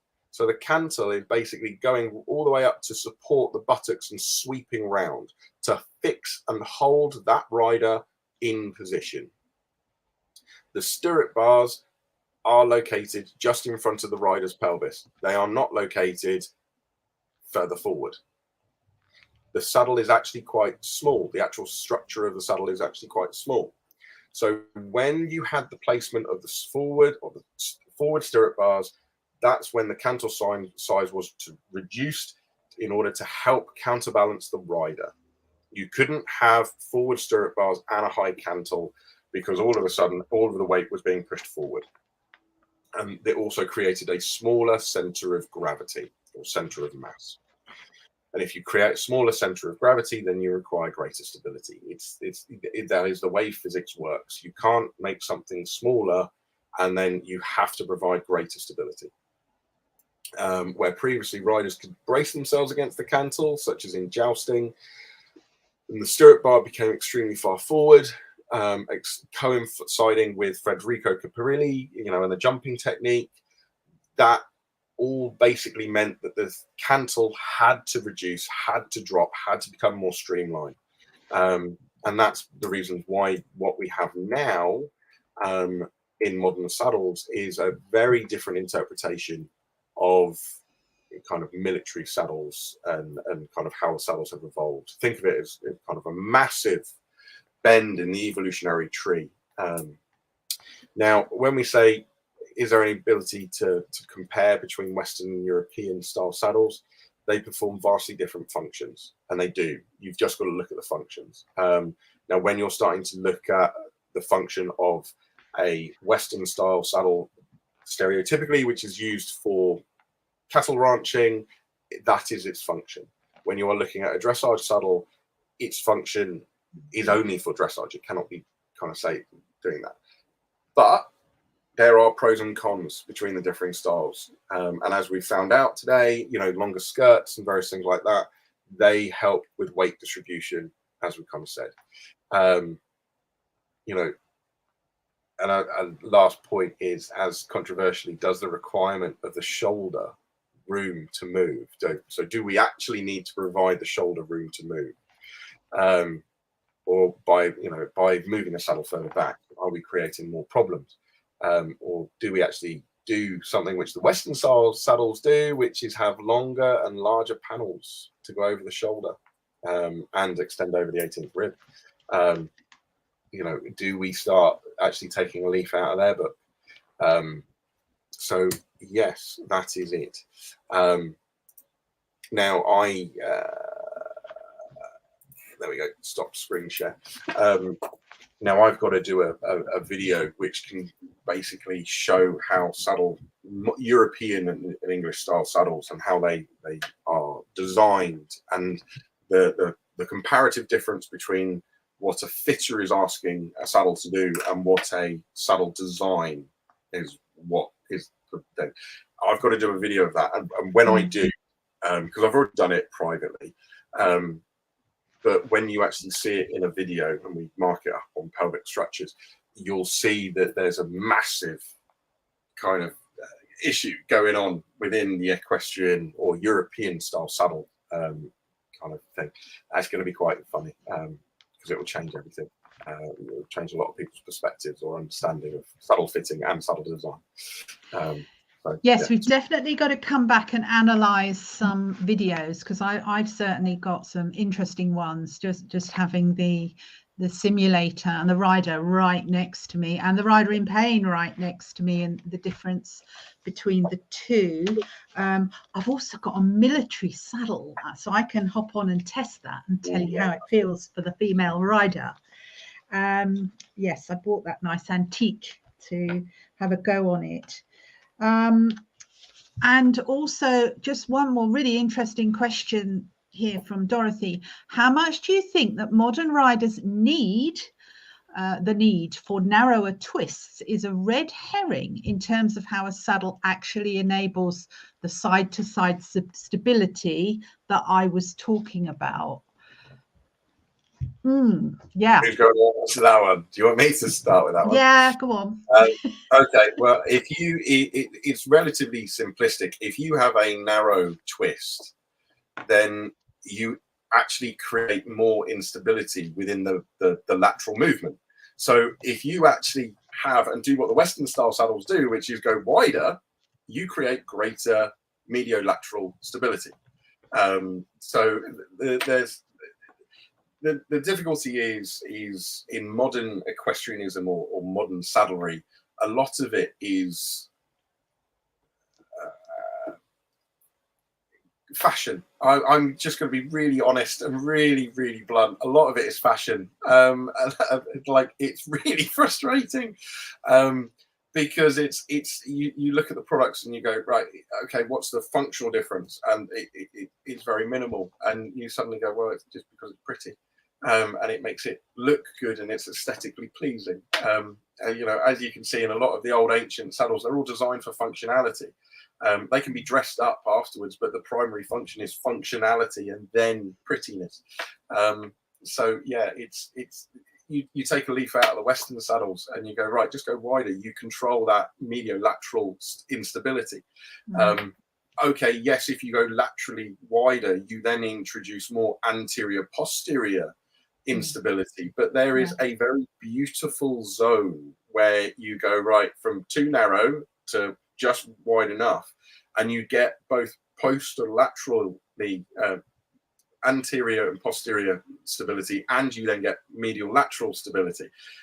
If you go too wide, you get lots of medial lateral, but you get unstable going front to back. So there is this very beautiful kind of cone of angles, which we've played around with, and that's what I've spent the last 2 years kind of working all out and doing all the maths for, so we can work it for people. But it's all got part of the fun. But yeah, like. Yeah, so there has to be some adjustability really in there.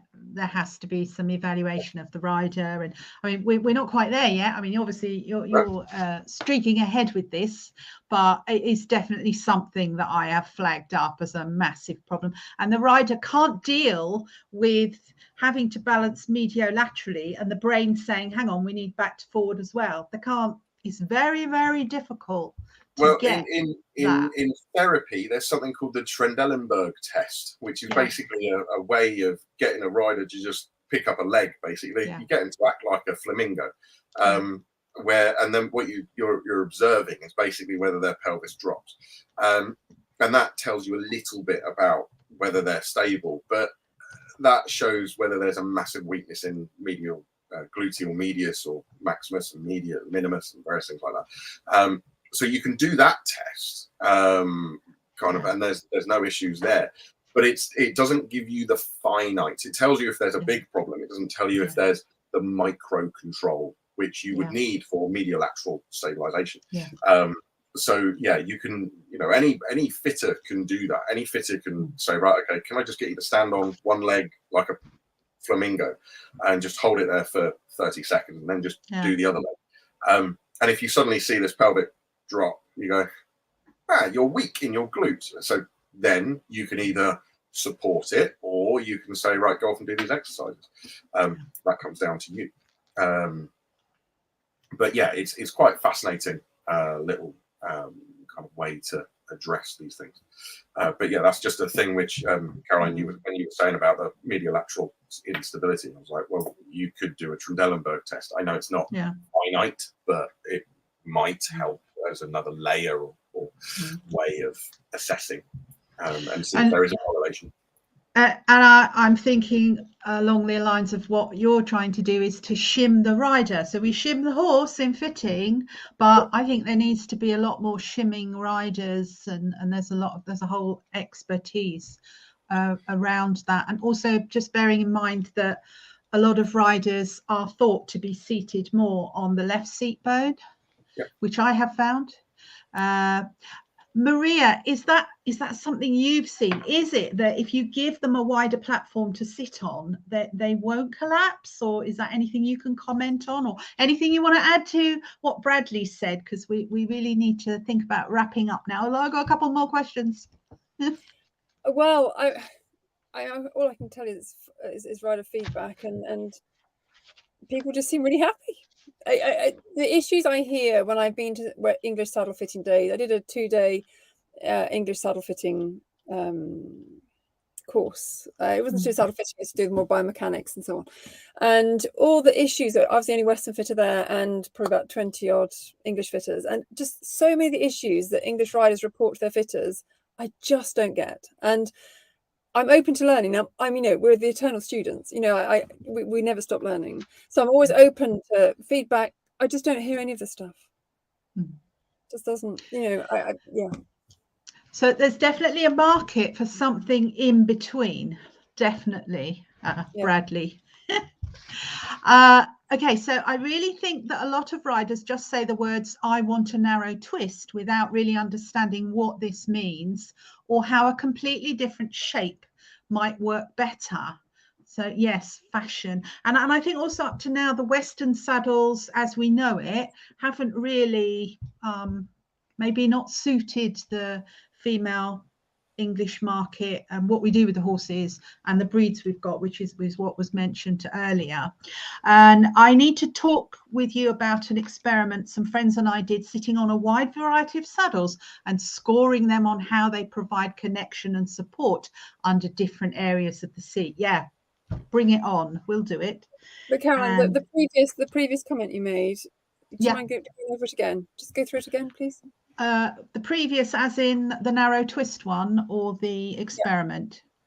The narrow twist one. Okay. I really think that a lot of riders just say the words, I want a narrow twist, without really understanding what this means or how a completely different shape might work better. Yes, fashion. Yeah. No, I think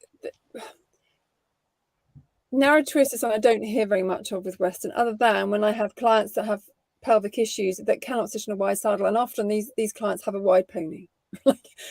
Usually they're linked, and so and they do. You can certainly they when I report back to saddle makers and say, look, this client really needs a very narrow twist because they cannot sit on a wide seat, yet their pony is a very wide pony.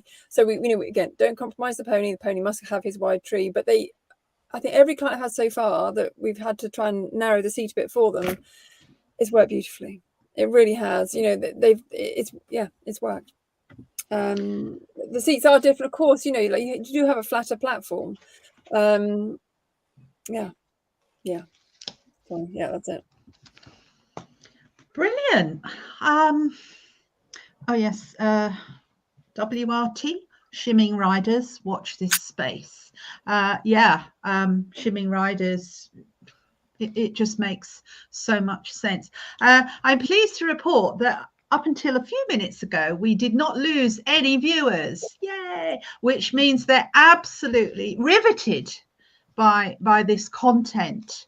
And yeah, I never thought that these sort of issues would come out in this English versus Western, but I was rather hoping that we did get to the nitty-gritty of what is it about Western that works. So, and I think we've definitely got some avenues Western to works drop down. because Western works because it's much more truer to the original design and the original shape of what saddles did. You know, if you look at it, as I said, I was trying to do it on a tree, evolutionary tree. You sit there and go, from an evolutionary perspective, the Western saddle is much more truer to the original design of saddles. European or English style saddles are the weird mangled branch off, and it's quite perverted to create this kind of word of specialism. It's a very weird thing, but if you actually look at the evolution of the saddle, I would arguably say that Western saddles are truer to the history and the ancestry of true saddlery than European saddles. They're perversions now, and are they perversions which are better? That is an argument to be had another time. It's you give with one, you take away with another. There are, but I would say Western saddles are just truer to, and then they have more history underneath them. They work. They're like. May I add the shoulder? Before I forget that you want flare at the back because you want the back of the tree and the back of the saddle to come away from the horse's lumbar area. But you need to have flare at the front too. Now, this is a very contentious argument too, because a lot of Western fitters feel that you don't have flare at the front, you must fit behind the shoulder. But when you fit behind the shoulder, you push the saddle further back and the weight bearing further back beyond the lumbar area, or into the lumbar area. And also, I've noticed when I've seen these saddles fitted, when they're sat behind the shoulder, the balance is off, so they're usually tipping the rider forward too. So, and then if the shoulder's coming back, they're often coming back into that shoulder, into the saddle, that's blocking the shoulder coming back as well. So I always fit, and the companies I work with, they make trees that have flare at the front. So it goes further forward, but the flare allows that shoulder freedom completely. If you feel it. Now, when the horse is stationary, and I get most of my clients to do this, I get them to when stationary, put their hand underneath the pad over the shoulder when they're on board, or be on the ground and feel. It's probably better on the ground if someone else is on board. And you can feel it's tight. And same with the lumbar area. If you feel underneath the tree at the back of the saddle too, it's tight. As soon as that horse starts moving and it gets an active walk going, the back lifts up, and the front and the back of that saddle, you can feel the shoulders freedom. You can feel that the weight comes off the lumbar area. So another thing I would say to clients also is don't sit on your horse like it's a sofa if you're in a clinic, because that back is dropped. Those 4 pillars of weight are mainly going through the shoulders and the lumbar area. So get off and give your horses back a break. We'll just add that in there. Brilliant. And I think definitely I definitely want to come back with some videos so that we can slow them down, or we can just have a bit more visual on the differences and the good and the not so good. And yes, certainly anyone that knows me knows how much I slam the tendency for the English saddle to block the horses with a movement. You know, in a horse that you can see without a saddle, with a lift, you put the saddle and the rider on. It doesn't always just be the saddle, but the movement blocked. So there's more to talk about this, and it will lead us into saddle design really nicely. But yeah, I think I'd like to organize us to come back, because Jochen's the one, he really does know his onions on the releasing or flaring the shoulder. So I'm sure most people will want to, or the scapulae, they'll want to know a bit more about that. So great. So let's come back, if you don't mind. And Maria, we love you. Oh, thank you. Thank you for having me. I'm sorry I didn't have actually, Bradley, you put me to shame. If you managed to do that lovely presentation just in a few hours last night, I need some lessons. I don't sleep, so there's the thing you've got to remember, is that I literally don't. I go to bed most nights at 2 o'clock in the morning. So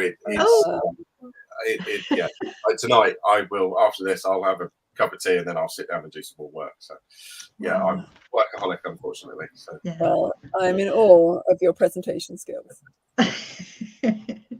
Well, thank you very much. No, we've absolutely loved you both, all three of you, and yeah, it's been an absolute awesome presentation. And I'm fussy about my CPD, but this is the type of stuff I really love.